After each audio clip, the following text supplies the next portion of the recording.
Hello children, இன்று 7ஆம் வகுப்பு முதல் பருவம் 7ஆம் வகுப்பு கணக்கு பார்க்க போகிறோம். Chapter 1 first chapter எண்ணியல்.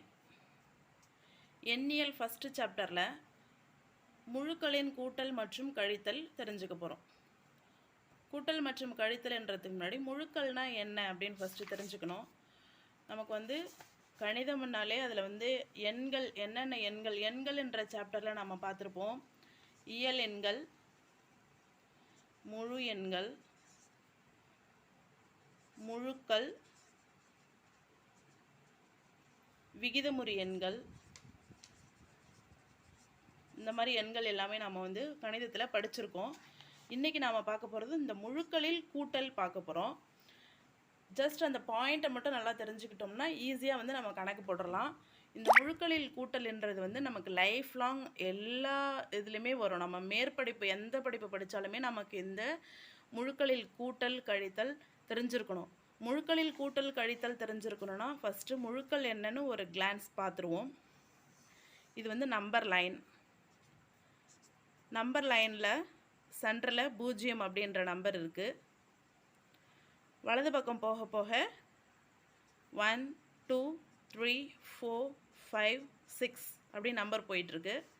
இடது பக்கம் போக போக -1 -2 -3 -4 -5 -6 அப்படின்னு இந்த பக்கம் நம்பர்ஸ் போயிட்டே இருக்குது.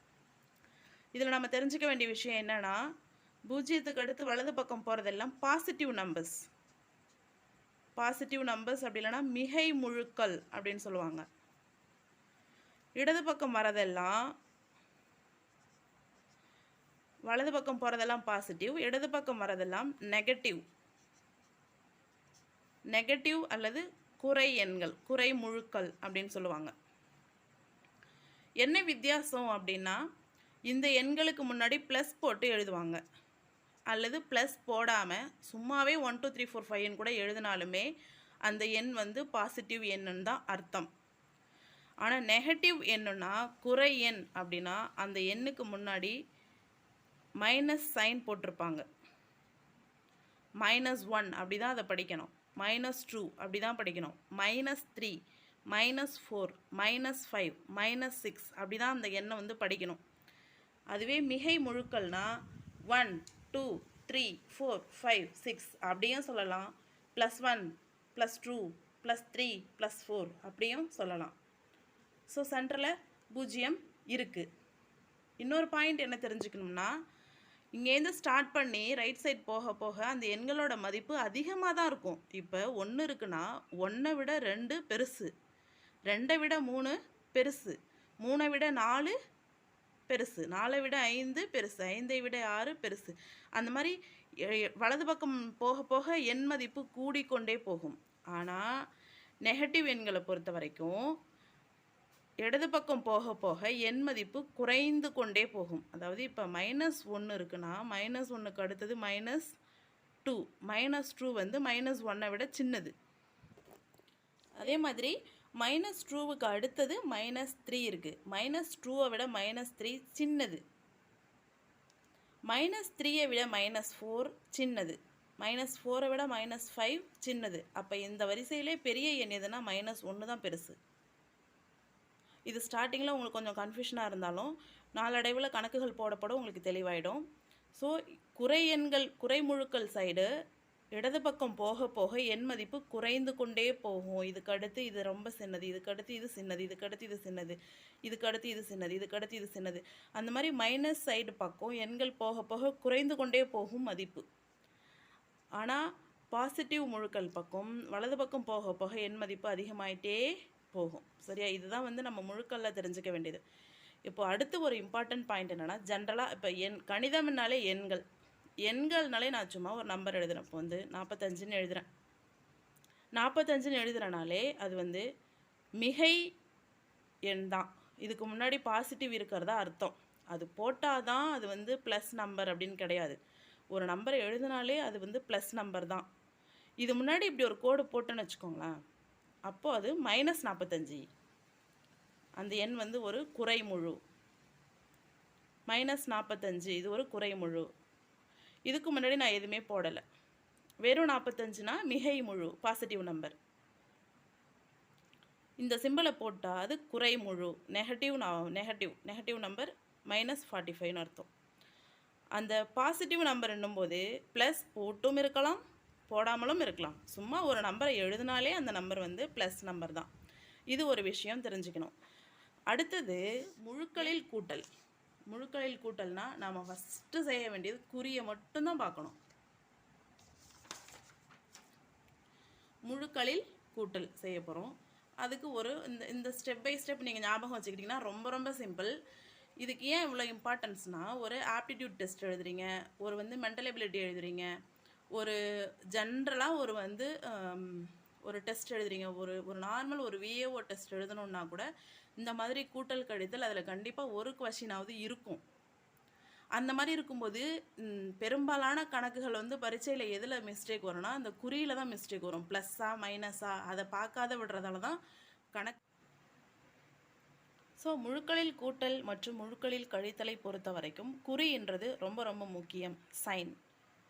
குறி சைன் அப்படின்னா ப்ளஸ் மைனஸ், அந்த எண் ப்ளஸ் என்ன மைனஸ் என்ன அப்படின்னு பார்க்கணும். மிகை முழுவா குறை முழுவா அப்படின்னு பார்க்கணும். இதான் வந்து ஃபஸ்ட் ரூல். எண்களின் குறியை பார்க்க வேண்டும். அடுத்தது ஒரே குறி எனில் எண்களை கூட்டி குறியை முன்னால் போட வேண்டும். இப்போ 2 நம்பர் கொடுக்குறாங்க, 2 நம்பருமே -5 -7 இல்லை -10 -15 2 நம்பருக்குமே மைனஸ் குறி தான் அப்படின்னா ரெண்டுத்தையும் கூட்டி முன்னாடி மைனஸ் குறியை போட வேண்டியதான். இல்லை ரெண்டுமே ப்ளஸ் தான், 7 8 கூட்ட சொல்கிறாங்க, 20 25 கூட்ட சொல்கிறாங்க, ரெண்டுமே ப்ளஸ் தான் அப்படின்னா ரெண்டுத்தையும் கூட்டி முன்னாடி ப்ளஸ் குறியை போடணும். ஒரே குறியெனில் கூட்டிக்கணும், குறியை முன்னாடி போடணும். அது செகண்ட்.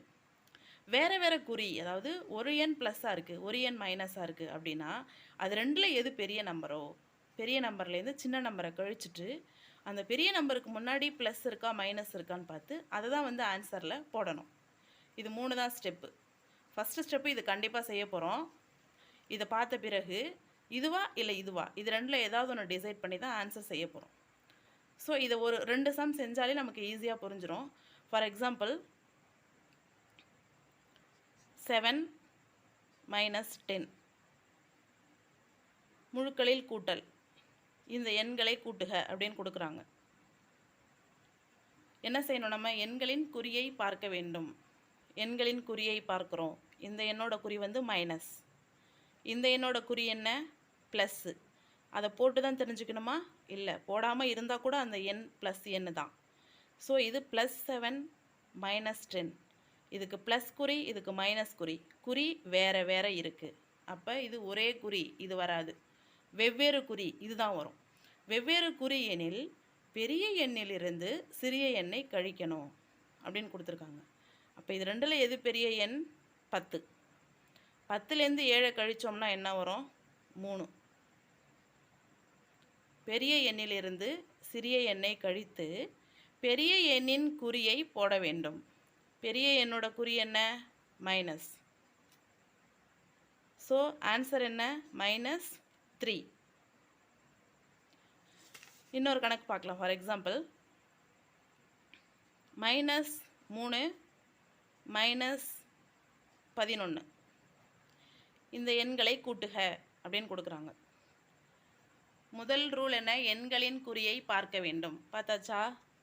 இதுக்கும் மைனஸ், இதுக்கும் மைனஸ்.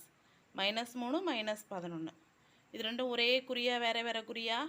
மைனஸ் தான் ஒரே குறி. அப்போ ஒரே குறி எனில் இதை தான் எடுத்துக்க போகிறோம். ஒரே குறி எனில் எண்களை கூட்டி குறியை முன்னால் போட வேண்டும்.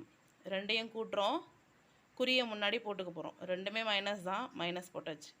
11 3 14 இதுதான் ஆன்சர். இன்னொரு கணக்கு போடலாம். -12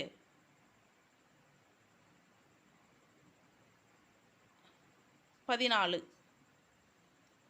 இந்த எண்களை கூட்டுக. -12 14 இந்த எண்களை கூட்டுக. எண்களின் குறியை பார்க்கலாமா? இது -12, இது +14. எங்கடா ப்ளஸ்ஸை காணோன்னு தேடக்கூடாது. -12 + 14 குறி வேறு வேறு குறி.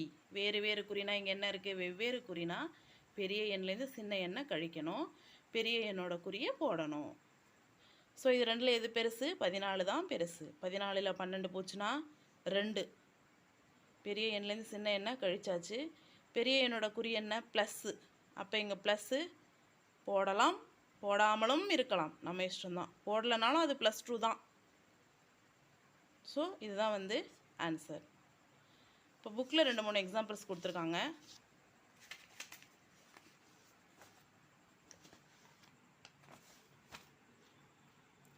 எடுத்துக்காட்டு 1.2 பார்க்கலாம். கூட்டுக -40 மற்றும் 30. கணக்கை பொறுத்த வரைக்கும் கணக்கை படிக்கணும். கணக்கை ஒரு தடவைக்கு 2 தடவை 3 தடவை 4 தடவை படிக்கணும். கணக்கை திரும்ப திரும்ப படித்தாலே நமக்கு நல்லா புரியும். கணக்கு புரிஞ்சாலே நம்ம ஆன்சரை ஈஸியாக போட்டுடலாம். ஸோ கணக்கை படிக்கிற பழக்கத்தை வளர்த்துக்கணும். நமக்கு படிக்கலைன்னா ஒன்றும் தெரியாது, படிக்கணும். கூட்டுக -40 மற்றும் 30. இந்த 2 நம்பரையும் கூட்ட சொல்கிறாங்க. 2 நம்பரோட குறியை செக் பண்ணணும். ஃபஸ்ட்டு ரூல் அதானே, இதோட குறி மைனஸ், இதோட குறி ப்ளஸ். குறி மாறி இருக்கு. வெவ்வேறு குறினா என்ன செய்யணும்? பெரிய எண்ணிலேருந்து சின்ன எண்ணை கழிக்கணும், பெரிய எண்ணோட குறியை போடணும். இது 2ல் பெரிய எண் 40, 40ல் 30 கழிச்சிட்டோம்னா 10. பெரிய எண்ணோட குறி வந்து மைனஸ், அந்த மைனஸ் எடுத்துகிட்டு வந்து நம்ம முன்னாடி போட்டாங்க, ஆன்சர். இரண்டாவது கணக்கு பாருங்கள். 60 மற்றும் 50 கூட்ட போகிறோம். இது +60, இது -50. குறி மாறி இருக்குது. அப்படி இருக்கும்போது பெரிய எண்லேருந்து சின்ன எண்ணை கழிக்கிறாங்க, 10. பெரிய எண்ணோட குறி வந்து ப்ளஸ்ஸு, அதை போடலாம், போடாமலும் இருக்கலாம். So answer 10. அதே இங்கே பாருங்கள், எடுத்துக்காட்டு 1.3ல் பாருங்களேன். -70 மற்றும் -12 ரெண்டுத்தையும் கூட்ட சொல்லியிருக்காங்க. ரெண்டுத்துக்குமே குறி வந்து சேம் சைன், மைனஸ் சைன். -70 -12 இல்லையா? அப்போ ஒரே குறினா அப்படியே கூட்டிக்க வேண்டியதான். 70ம் 12ம் 82 போட்டாச்சா? ரெண்டுமே ஒரே குறின்றதால அந்த குறியை எடுத்துகிட்டு வந்து ஆன்சரில் போட்டுக்கிறோம், -82. அதே மாதிரி இந்த நம்பரை பாருங்கள், இதுவும் ப்ளஸ் நம்பர், இதுவும் ப்ளஸ் நம்பர், அப்படியே கூட்டிக்க வேண்டியதான், ஆன்சர். இந்த 2 பாயிண்ட்டை புரிஞ்சுக்கிட்டாலே போதும். ஃபஸ்ட்டு சைனை பார்க்கணும். ஒரே மாதிரி சைனாக இருந்தால் கூட்டி அந்த சைனை போட்டுக்கணும். வேறு மாதிரி சைனாக இருந்தால் பெரிய நம்பர்லேருந்து சின்ன நம்பரை கழித்து பெரிய நம்பரோட சைனை போடணும். இதை மட்டும் அண்டர்ஸ்டாண்ட் பண்ணிக்கிட்டால் இந்த சாப்டர் ஃபுல்லாகவே ஈஸியாக நம்ம வந்து கவர் பண்ணிடலாம்.